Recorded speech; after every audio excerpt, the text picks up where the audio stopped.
Hey, what's going on, guys? It's Nick Hovner here, and today I'm going to be giving you 5 ways to stay more confident.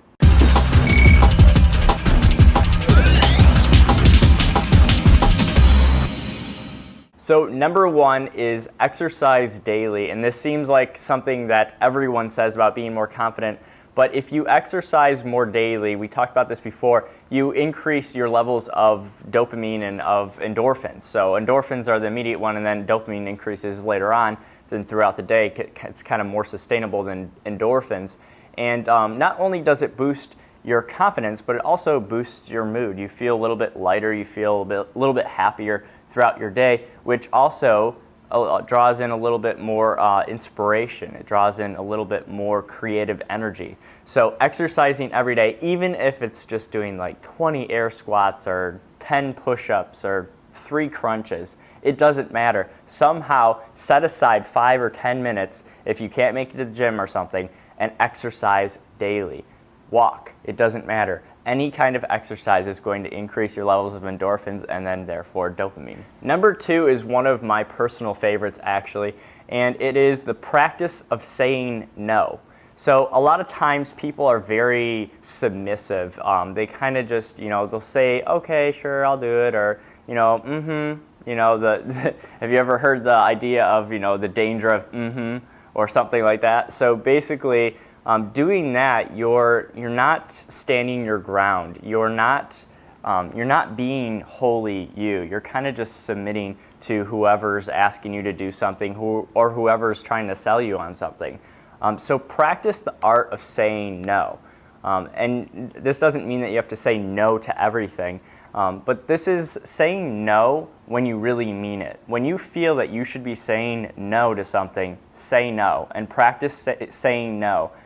So one of my favorite philosophers actually was talking about this, and he was actually like going through an exercise of saying no, and he had us sitting there going, no. No. And we just kept saying no in very different ways, so you can say it in different tonalities. And practicing this saying no is going to give you more confidence in yourself and your decision making. And then when you say yes to something, your decision is going to feel that it has more power because you've been exercising polarity. You have your yeses and you have your nos. So practice saying no. So number 3 is kind of one that has been said many ways, but I like saying it in this way. It's ask not why I have failed, but ask what have I learned. So a lot of times when we're getting into our business and doing marketing stuff online, or just going throughout our daily life, stuff kind of comes at us. We don't always succeed in what we're doing. Our campaigns don't always succeed. Our videos don't always turn out like we wanted them to, etc., etc.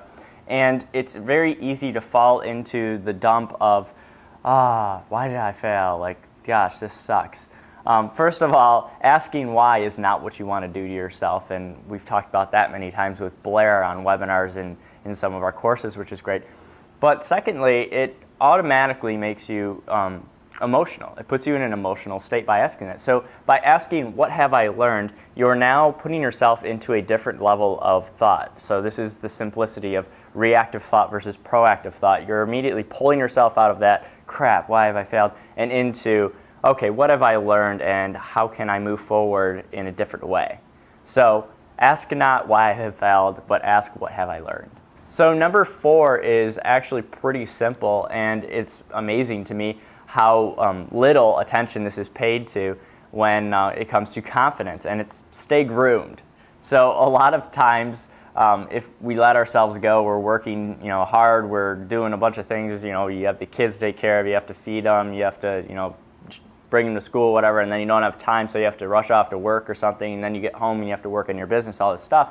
And sometimes we have the tendency of letting ourselves go.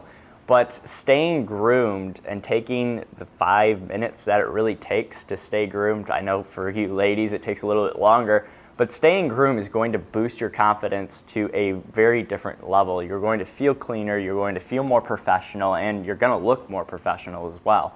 So being a little bit more clean shaven, even kind of grooming your eyebrows if you have wild eyebrows or whatever. And then for your ladies, keeping groomed with everything that you groom. So staying groomed is going to definitely boost your confidence to a different level, and it's going to kind of play into everything you do. Just sometimes feeling nice, it goes along with dressing a little bit nicer. You always feel a little bit more confident. So staying groomed is number 4. Number 5 is one of my personal favorites because it's something that I've always done naturally, I guess. It's something that I just can't help but do, and it's smile when you make eye contact. So whenever I make eye contact with someone, I can't help but smile at them. And the number's going to sound funny because a lot of people play with the 9 out of 10, but since I smile at pretty much everyone I make eye contact with, I've kind of like narrowed the number down a little bit more. And when you do this, 7 out of 10 people will smile back at you. And it's subtle, but it's huge when it comes to boosting your confidence in your head. It's getting smiled at does something to you. Even if you were the person who initiated, getting smiled back at feels good, and it boosts your confidence levels, and it does some stuff with your brain too as far as chemicals go, boosting more, dopamine obviously, and making you feel a little bit happier, a little bit more confident. And so playing all 5 of these together is going to help you become a more confident person and create from a space of just more joy and abundance. So I wanted to share those 5 with you today. This video has gone on a little bit longer because there were 5. I had like 7, but I was like, I can't share that. That's going to be overwhelming. So I'll probably be sharing a little bit more throughout the week on some other tactics so this week we're kind of focusing more on you. And kind of making you a more wholesome person versus how to, do the latest marketing gimmick. But besides that, we're going to be having some cool webinars throughout the week anyway, so you can hop on those for that. But as far as the videos and blog posts go, it's all about you and kind of making you feel bigger and more confident in what you do throughout your daily life. So that's all for today, and I will see you tomorrow.